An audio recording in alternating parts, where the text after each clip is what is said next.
क्या आपने कभी गौर किया कि हमारे देश में बहुत से शहरों के नाम के आखिर में पुर या फिर बाद आबाद जुड़ा हुआ होता है, जैसे जयपुर, कानपुर, नागपुर या फिर इलाहाबाद, अहमदाबाद और हैदराबाद। लेकिन आखिर क्यों?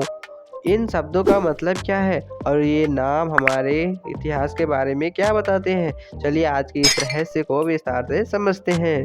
चलिए अब बात करते हैं कि हमारे शहरों के लास्ट में पूर शब्द क्यों जुड़ा हुआ होता है। पूर एक बहुत ही पुराना शब्द है जो संस्कृत और प्राकृतिक भाषा से आया है। संस्कृत में पुर का अर्थ होता है नगर या शहर। प्राचीन काल में जब राजा महाराजा कोई नया शहर बसाते थे तो उस शहर के नाम के साथ पुर जोड़ दिया जाता था। उदाहरण की बात करें तो जयपुर को 1727 में सवाई जय सिंह द्वितीय ने बसाया, इसलिए इसका नाम पड़ा जयपुर। नागपुर, यह शहर नाग जनजाति से जुड़ा हुआ है, इसलिए इसका नाम पड़ा नागपुर यानी नागों का शहर। और कानपुर, जिसे पहले कान्हापुर के नाम से जाना जाता था, यानी श्री कृष्ण के नाम पर कानपुर का नाम पड़ा है।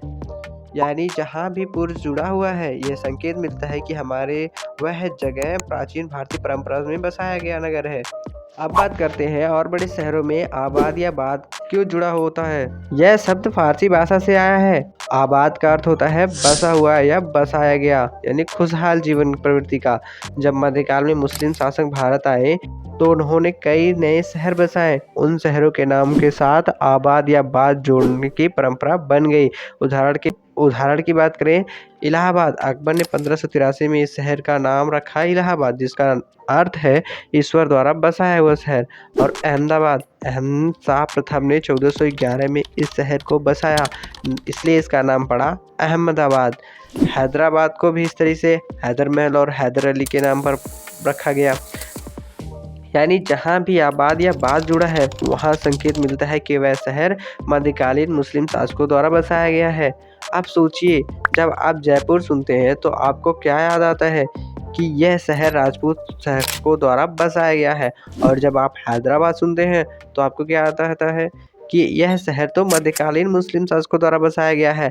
इसका मतलब है कि हमारे शहरों के नाम केवल एक पहचान नहीं, बल्कि वे हमें बताते हैं कि किस काल में किस संस्कृति और किस शासक ने इस जगह को बसाया। तो दोस्तों आप समझ गए होंगे कि पूर्व प्राचीन भारतीय संस्कृति में से आया है और इसका मतलब है नगर। और बाद की बात करें तो फारसी भाषा से आया है और इसका मतलब है बसा हुआ एक खुशहाल शहर।